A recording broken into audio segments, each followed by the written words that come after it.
नमस्कार, बिहार की बाजी में आपका स्वागत है। मैं हूं अंशुमान मिश्रा। बिहार चुनाव को लेकर वादों और दावों का दौर तेज हो चुका है। कोई लंबे अरसे बाद सत्ता में वापसी करना चाहता है तो कोई सत्ता में लगातार बरकरार रहना चाहता है। इसी वजह से वादे और दावे किए जा रहे हैं। इसी लिहाज से भारतीय जनता पार्टी ने आज अपना संकल्प पत्र जारी किया है। केंद्रीय वित्त मंत्री ने पटना में एक कार्यक्रम के दौरान बीजेपी का संकल्प पत्र जारी किया है। उसमें क्या खास बातें हैं, इस पर हम देखते हैं क्या है घोषणा पत्र में, क्या है खास। घोषणा पत्र में 5 सूत्र, एक लक्ष्य और एक संकल्प को स्थान देते हुए आत्मनिर्भर बिहार बनाने का संकल्प दोहराया गया है। बीजेपी ने आत्मनिर्भर बिहार का संकल्प दोहराया है। घोषणा पत्र में कोरोना वैक्सीन का मुफ्त टीकाकरण का वादा किया गया है। ये खास बात है। बिहार के लिए भाजपा ने अपने विजन डॉक्यूमेंट में 11 संकल्प किए हैं। इनमें सबसे पहला है कि अगर सत्ता में आए तो कोरोना वैक्सीन का मुफ्त टीकाकरण किया जाएगा। ये खास बात है बीजेपी के संकल्प पत्र में। केंद्रीय वित्त मंत्री निर्मला सीतारमण का क्या कहना है? जब वो जारी कर रही थी संकल्प पत्र, तब उन्होंने क्या कहा है? निर्मला सीतारमण बोल रही हैं, देश के विकास के लिए बिहार का विकास बेहद ही जरूरी है।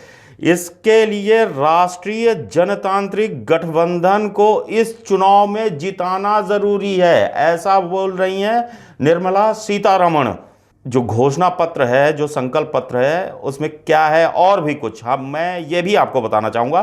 भाजपा का कहना है संकल्प पत्र के बारे में कि हमारा संकल्प है कि 10,000 चिकित्सक, 50,000 पैरा मेडिकल कर्मियों सहित राज्य में कुल 1 लाख लोगों को स्वास्थ्य विभाग में नौकरी के अवसर प्रदान करेंगे। साथ ही प्रधानमंत्री 2024 में दरभंगा में एम्स की शुरुआत करेंगे।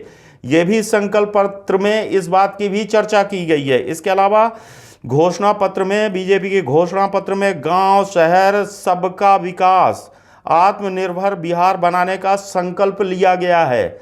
इसके अलावा स्वास्थ्य समाज, आत्मनिर्भर बिहार और सशक्त कृषक, समृद्ध किसान का नारा दिया गया है। तो ये सारी चीजें हैं जो बीजेपी के घोषणा पत्र में हैं। इसी सिलसिले में क्या इसके पहले राष्ट्रीय जनता दल ने भी अपना घोषणा पत्र जारी किया, संकल्प पत्र जारी किया। इसके अलावा कांग्रेस ने भी अपना घोषणा पत्र जारी किया। तो देखते हैं कि क्या हमारे संवाददाता मनोज पाठक पटना से हैं, वो किस तरह से इस संकल्प पत्र को देख रहे हैं। मनोज, बताइए, क्या जो बीजेपी का आज संकल्प पत्र जारी हुआ है उसे आप किस तरह से देख रहे हैं? बिहार विधानसभा चुनाव को लेकर अब सारे दलों ने अपने चुनावी घोषणा पत्र को लोगों के बीच ले आया है। कांग्रेस जहां अपने बिहार बदलाव पत्र 2020 के नाम से अपने घोषणा पत्र को जारी किया है, वहीं भाजपा ने आत्मनिर्भर बिहार बनाने का संकल्प दोहराया है। भाजपा ने आज वित्त मंत्री सीतारमण द्वारा जारी भाजपा के घोषणा पत्र में पार्टी ने 5 सूत्र, एक लक्ष्य और एक संकल्प को स्थान देते हुए आत्मनिर्भर बनाने का संकल्प दोहराया है। भाजपा ने कोरोना वैक्सीन मुफ्त टीकाकरण का वादा किया है, जबकि 1,000 नए किसान उत्पाद संघों को आपस में जोड़कर राज्य के विशेष उत्पाद मक्का, फल, चूड़ा जैसे सप्लाई चेन विकसित कर 10 लाख लोगों को रोजगार देने का वादा किया गया है। इसके अलावा भाजपा ने 10,000 चिकित्सक, 50,000 पारा मेडिकल कर्मियों सहित राज्य में कुल 1 लाख लोगों को स्वास्थ्य विभाग में नौकरी के अवसर प्रदान करने का भी वादा किया है। भाजपा ने गांव शहर सबका विकास, आत्मनिर्भर बिहार बनाने का संकल्प लिया है। वहीं स्वस्थ समाज, आत्मनिर्भर बिहार और सशक्त कृषक, समृद्ध किसान का नारा दिया है। चलिए मनोज, आपका बहुत बहुत धन्यवाद। बिहार चुनाव को लेकर आरोप और प्रत्यारोप का दौर भी तेज हो चुका है। राष्ट्रीय जनता दल प्रमुख लालू प्रसाद भले ही चारा घोटाला मामले में सजा काट रहे हैं, लेकिन अपने ट्विटर हैंडल से वे बिहार विधानसभा चुनाव में लगातार अपनी उपस्थिति दर्ज करा रहे हैं। लालू प्रसाद जो कभी बिहार में बहुत बड़ा चेहरा हुआ करते थे, जब भी चुनावी रैलियां करते थे लोगों का हुजूम जुटता था। लालू ने ट्विटर हैंडल पर किस पर निशाना साधा है, ये मैं आपको बताना चाहूंगा। यहाँ उन्होंने मुख्यमंत्री नीतीश कुमार और उप मुख्यमंत्री सुशील मोदी पर निशाना साधा है। तो क्या है उनके ट्विटर हैंडल में, देखते हैं। इसी क्रम में गुरुवार में लालू के ट्विटर हैंडल से किए गए ट्वीट से बिहार के मुख्यमंत्री नीतीश कुमार को मुख्य मौका मंत्री बताया गया है। नीतीश कुमार को बोला गया है कि मौका मंत्री हैं, लालू के ट्विटर हैंडल से ऐसा बोला गया है। इसके अलावा सुशील मोदी जो उप मुख्यमंत्री हैं, उनके बारे में क्या बोला जा रहा है? सुशील मोदी को मुख्य धोखा मंत्री बताया गया है।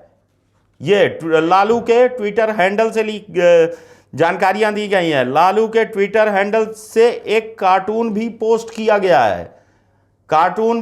किया गया है लालू के ट्विटर हैंडल से, जिसमें नीतीश कुमार सुशील मोदी को मौका मांगते दिखाया गया है। जो कार्टून है उसमें दिखाया गया है, जबकि जनता उनसे कितना मौका देने की बात कह रही है।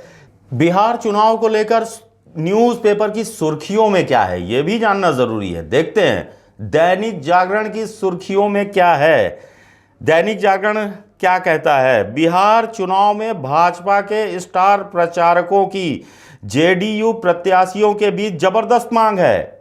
भाजपा के स्टार प्रचारक चाहिए। जेडीयू को अगर चुनाव में सफलता हासिल करनी है, अपने प्रत्याशियों को अच्छे अंतर से जीत दिलानी है, तो यहाँ पर उन्हें भाजपा के स्टार प्रचारकों की ज़रूरत है। तो उन स्टार प्रचारकों में नाम है पीएम मोदी, उत्तर प्रदेश के मुख्यमंत्री योगी आदित्यनाथ और रक्षा मंत्री राजनाथ सिंह की सभाओं के लिए सबसे ज़्यादा अर्जियां भी आ रही हैं कि उन्हें ही सामने लाया जाए। तभी ये मजबूत चैलेंज जो राजद और कांग्रेस की तरफ से दिया जा रहा है, कड़ा चैलेंज दिया जा रहा है एनडीए को, तभी उससे निपटा जा सकता है, तभी सफलता हासिल हो सकती है। तो मैं बताता हूं कि कितनी रैलियां होने वाली हैं, कौन सी रैलियों को पीएम संबोधित करेंगे जहां पर जेडीयू के प्रत्याशी हैं। पीएम मोदी की 12 में से 3 सभाएं जेडीयू प्रत्याशियों के क्षेत्र में होंगी। 23 अक्टूबर को जहां पीएम मोदी 23 अक्टूबर को अपनी बिहार यात्रा की शुरुआत कर रहे हैं, बिहार दौरे पर होंगे। 23 अक्टूबर को सासाराम से वो रैलियों की शुरुआत करेंगे। सासाराम में जेडीयू के प्रत्याशी अशोक कुमार के लिए पीएम रैली करेंगे। उसके अलावा 1 नवंबर को जेडीयू से समस्तीपुर से प्रत्याशी अश्वमेध देवी के लिए भी पीएम रैली करेंगे। इसके अलावा 3 नवंबर को वाल्मीकि नगर में भी पीएम एक रैली को संबोधित करेंगे, जनसभा करेंगे। इसके अलावा राजनाथ सिंह और उत्तर प्रदेश के मुख्यमंत्री योगी आदित्यनाथ भी जेडीयू प्रत्याशियों के लिए रैली कर रहे हैं। अभी बुधवार को ही उत्तर प्रदेश के मुख्यमंत्री योगी आदित्यनाथ ने एक बड़ी रैली को संबोधित किया था। तो इस तरह से यहाँ ये साफ है, जिस तरह से दैनिक जागरण की सुर्खियों में है कि जनता दल यूनाइटेड को भाजपा के स्टार प्रचारकों की ज़रूरत है अगर उन्हें सफलता हासिल करनी है इस बड़े चुनाव में, बिहार विधानसभा चुनाव में। बिहार की बाजी में फिलहाल इतना ही। कल फिर मिलेंगे कुछ नई खबरों के साथ। तब तक के लिए दीजिए इजाज़त।